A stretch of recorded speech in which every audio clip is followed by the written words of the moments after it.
Dalam kasus Sumatera Utara memang ada hal yang menarik kemarin dan saya kira juga gak luput dari perhatian saudara wartawan.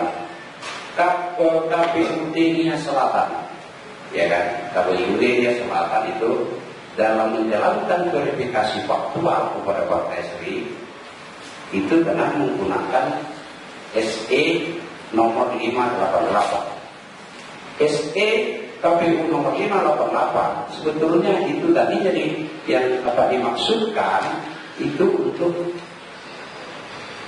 16 partai politik yang dinyatakan lulus pada tanggal 28 Oktober, dan itu sebetulnya sangat mempermudah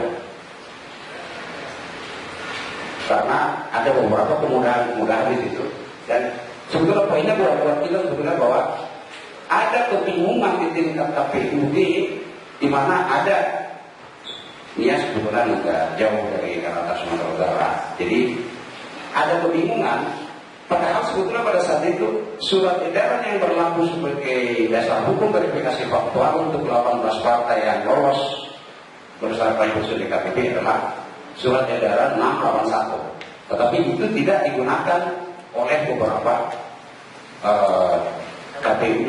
Jadi situasi kekacauan peraturan itu sebetulnya sangat berkontribusi terhadap pelanggaran-pelanggaran yang kita alami di lapangan. Itu sebabnya kita pada posisi mengatakan bahwa kasus-kasus yang kita kemukakan kepada majelis pemeriksa itu harus kita lihat sebagai hasil dari suatu sudah ketua umum tadi, itu hasil dari suatu kesalahan regulasi pada tingkat makro yang ternyata temuan kita membuktikan kesalahan itu disengaja, sangat disengaja. Mungkin saudara bisa melihat itu ada di slide itu surat edaran yang berlaku untuk 18 partai, yaitu surat edaran nomor 588 ini berlaku untuk 16 partai politik yang mengikuti verifikasi faktual tahap pertama. Isi SE 588 ini sebetulnya kalau saudara-saudara kaitkan itu dengan pernyataan komisioner KPU saudara Kadar Kumai tanggal 31 Oktober akan ketemu titik benang merahnya. Saudara Kadar Kumai tanggal 31 Oktober di harian di koran media online Tempo mengatakan bahwa para komisioner KPU sepakat untuk tidak memverifikasi KTA partai-partai politik. Artinya ketika mereka mau melakukan verifikasi faktual, maka akan ada sejumlah partai-partai besar yang akan bermasalah tentang keanggotaan, sehingga keluarlah surat edaran 588 yang mempermudah persyaratan di bidang verifikasi faktual. Mempermudahnya apa? Di SE 588 dalam hal jumlah keanggotaan kurang dari 1.000 atau 1.000, maka verifikasi faktual dilanjutkan, ditindaklanjuti.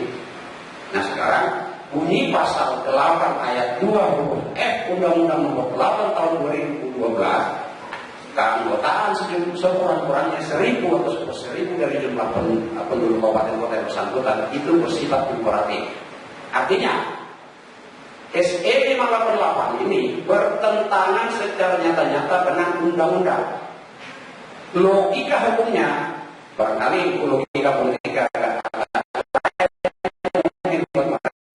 logika hukumnya, hasil verifikasi faktual yang didasarkan pada surat edaran 588 batal demi hukum karena bertentangan dengan undang-undang pemilu. Tapi barangkali mereka punya logika politik yang lain, saya kurang paham.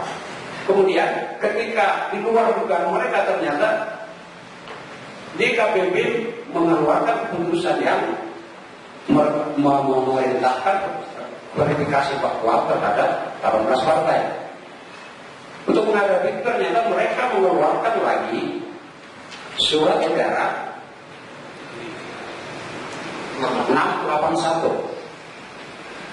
Di 681 jumlah anggota partai politik kembali lagi sekurang-kurangnya 1.000 atau 11.000. Mungkin lebih teknis nanti apa-apa yang perbedaan antara SE 588 dengan SE 681 itu akan jelas oleh saudara Dodi. Tetapi intinya sebelumnya sebetulnya ada surat edaran yang jadi aturan patokan untuk melaksanakan verifikasi partai politik, dan ini sebetulnya bisa dikatakan agak unfair, yaitu surat edaran 481 itu terbit awal Oktober 2012. Tetapi ternyata ketika kenyataan membuktikan bahwa sekian partai-partai itu ternyata menghadapi masalah dengan keanggotaan, SE 481 mereka ganti dengan menerbitkan SE 88. Ketika 18 partai diperintahkan oleh DKPP untuk diverifikasi faktual, SE 588 diganti lagi menjadi SE 681 dengan isi yang sangat bertentangan. Logika hukumnya sebetulnya adalah kita berpatokan kepada undang-undang. Karena di undang-undang tentang pembentukan undang-undangan, undang-undang peraturan perundang-undangan yang lebih rendah harus tunduk dan tidak boleh bertentangan dengan peraturan yang lebih tinggi. Apabila bertentangan maka itu batal oleh hukum. Itu logika hukumnya yang saya pahami. Banyak logika politik yang lain saya kurang paham. Ya, itu sementara saya. Jadi, saya cuma begini ya, untuk memahami bahwa di Samosir, bahkan di Sulawesi Selatan, itu cuma mau menambahkan aja. Ini kita nggak perlu rumit untuk bisa mengerti ya. Misalnya dia dikatakan bahwa nama-nama tersebut tidak punya marga asal di Samosir. Kedua, di Sulawesi Selatan dikatakan bahwa ini nama-nama Jawa. Statement itu menunjukkan dia tidak melakukan verifikasi faktual tatap muka.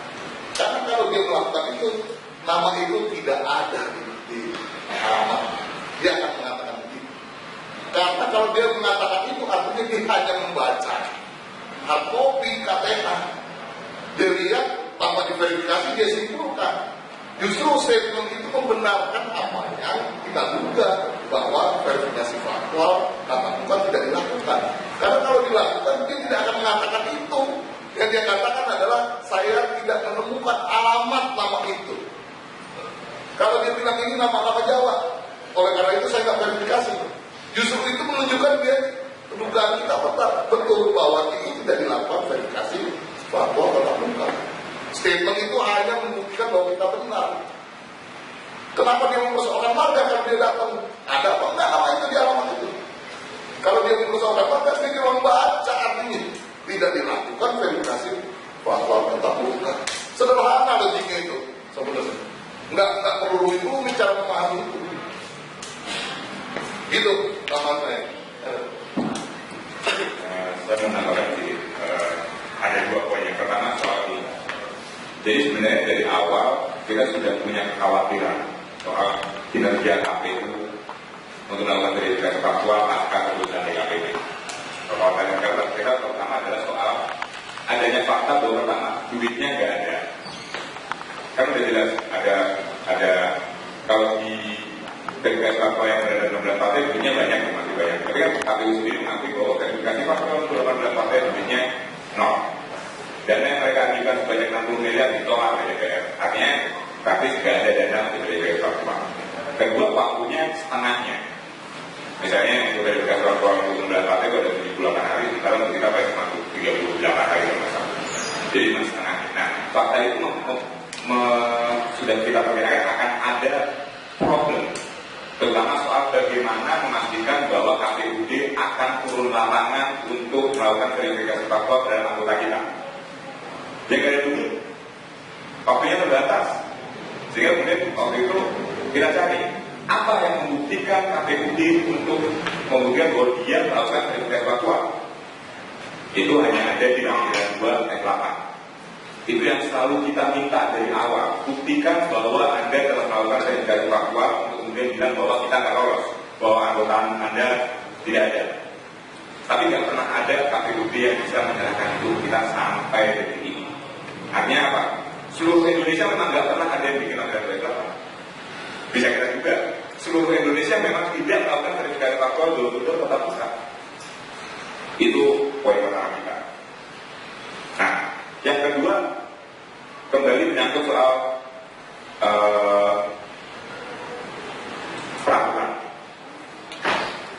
ini sebenarnya masih dugaan kita yang kemarin coba sudah kita sampaikan juga ke Bawaslu, bahwa di dalam, apabila nanti teman-teman melihat sendiri, di dalam file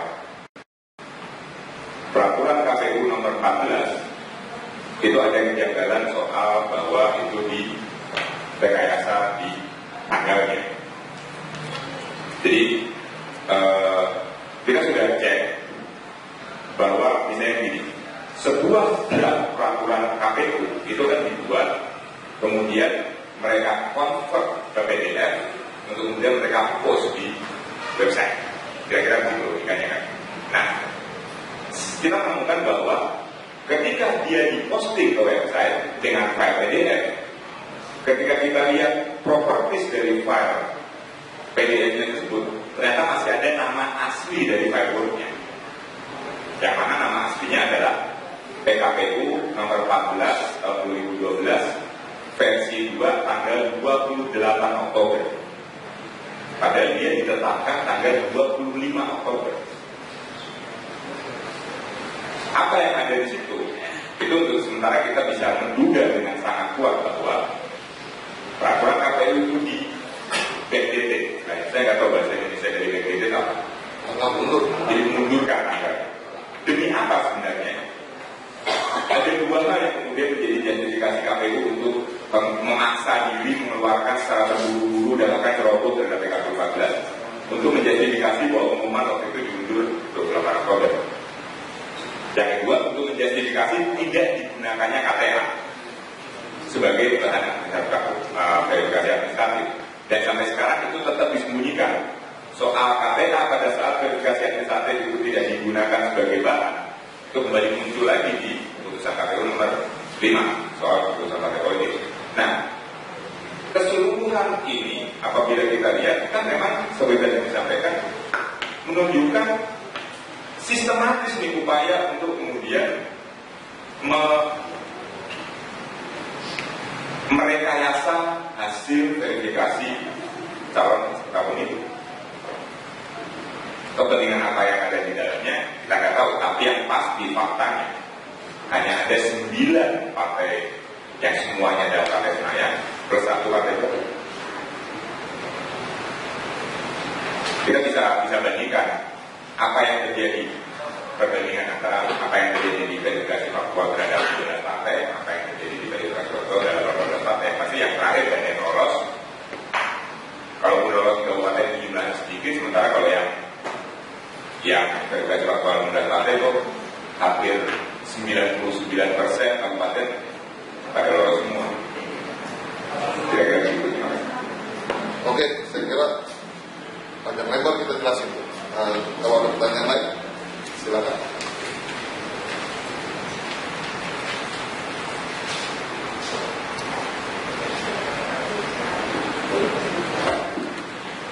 Oke, baik. Sepertinya sudah lengkap penjelasan yang kita berikan dalam konferensi pers kali ini. Saya yakin teman-teman juga ada yang ingin langsung mewawancara ketua umum atau Bang Horas selaku ketua bidang hukum Partai Sri, atau Doni artinya ketua bidang organisasi Partai Sri. Silakan. Dan sekali lagi kalau misalnya teman-teman ada yang boleh di mana?